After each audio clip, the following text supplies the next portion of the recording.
All right. So, um, have you ever like fantasized about being stranded on a deserted island? No adults around, no rules, Yeah. just pure freedom. Yeah. Yeah, it does Uh, have that appeal, doesn't it? Right, To yeah. just wipe the slate clean and start over. Like, it speaks to something deep inside us, I think. Definitely. But in Lord of the Flies, Mhm. William Golding, Yeah. well, he kind of throws a bucket of ice water on that fantasy Yeah. when he strands this group of British schoolboys on an island after their plane crashes. And they're excited at first, no more teachers, no more homework, but things change fast. Yeah. It starts out like a tropical paradise and quickly crashes down into, well, chaos, I guess you could say. Yeah. And that's what makes it more than just a fun adventure story, right? It's really a deep dive into human nature.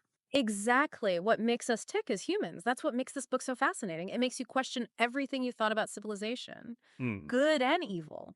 So we just dropped right into the action.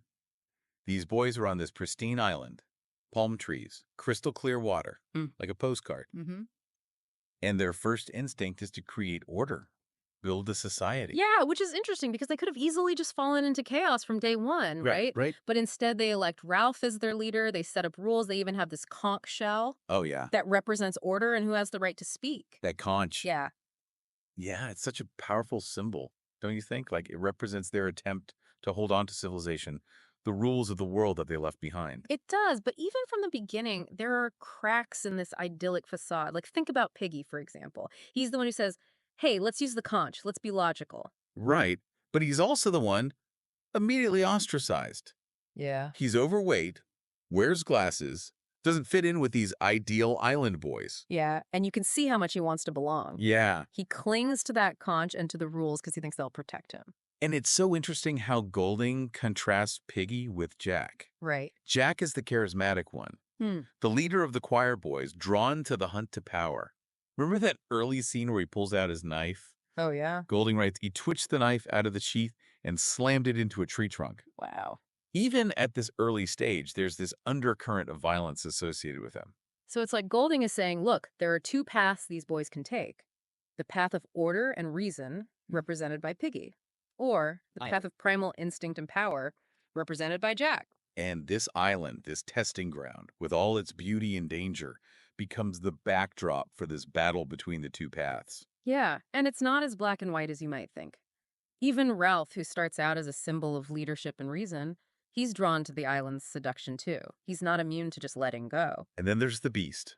This is where I think things really start to unravel psychologically for the boys. Yeah. It starts with the little ones being afraid of something in the jungle, right? Right. But it's brilliant how Golding shows how fast that fear, whether it's real or imagined, spreads and morphs into something much larger. And soon, even the older boys are looking over their shoulders, whispering about this beast. Like a virus Yeah. infecting their minds, Yeah. making them question everything. And it's this fear, this uncertainty that allows someone like Jack to take control. Yeah, it's really fascinating how Golding uses this idea of the beast to highlight how fragile civilization really is. You know, these boys, they come from this supposedly rational society, Right. but they're so easily swayed by this primal fear. It makes you wonder, what beasts are we grappling with today? Right? Like, are they any less real just because they're not literal monsters hiding in the jungle?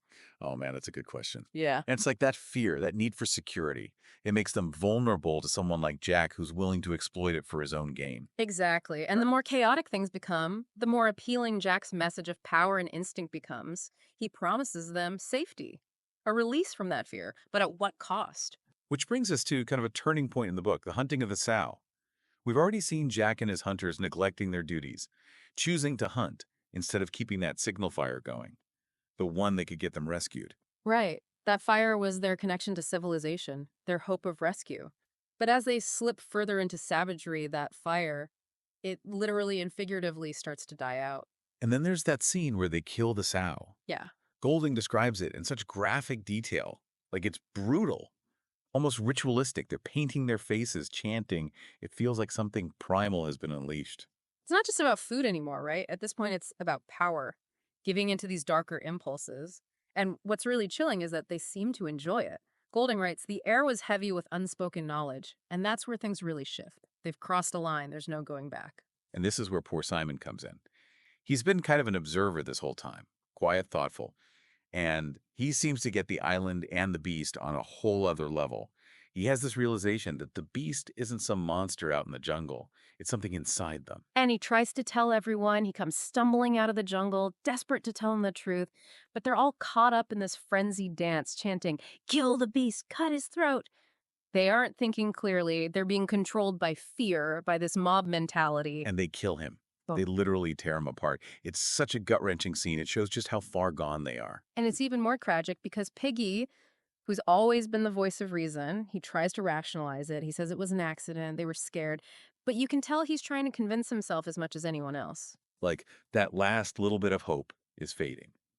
And Piggy's death is just brutal.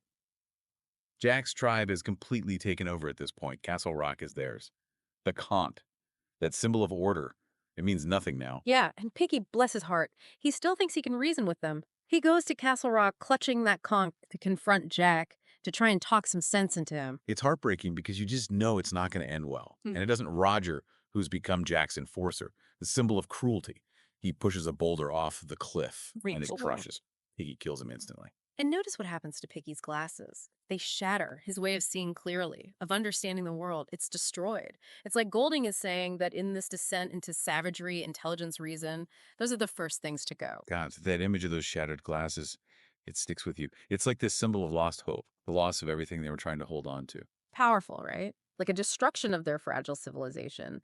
It makes you think, though, what are the glasses that we rely on in our own world to see clearly, to make sense of things? And what happens when those are taken away? Man, okay, that's giving me chills.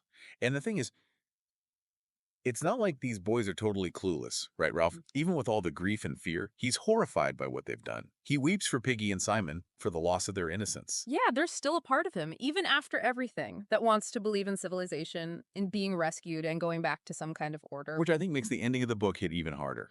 They are rescued. A naval officer shows up on the beach, just as the island is going up in flames.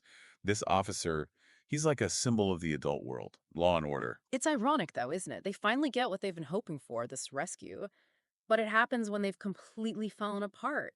And it makes you wonder, are they really being rescued, or are they just bringing that darkness back with them? Dude, that's the question that gets me every time I read this book. Because the officer sees these boys, these savage hunters covered in paint, carrying spears, and he doesn't really see them.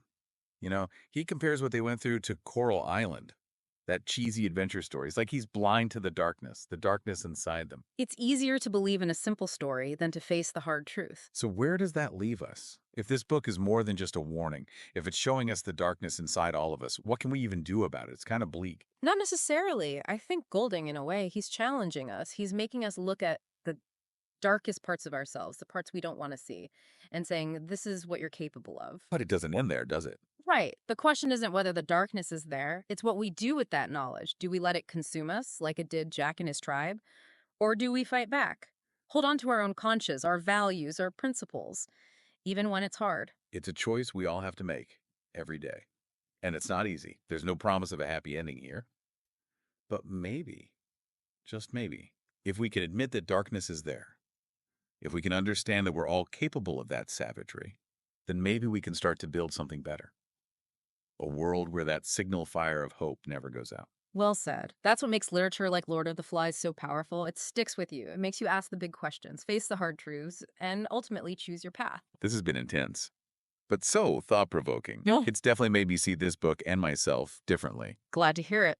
And for everyone listening, we hope this deep dive has given you a lot to think about. Remember, the island isn't just some far-off place. It's a reflection of us, of our own potential for good and evil. The choice is yours. And that's a wrap on our deep dive into Lord of the Flies. Thanks for joining us. Till next time.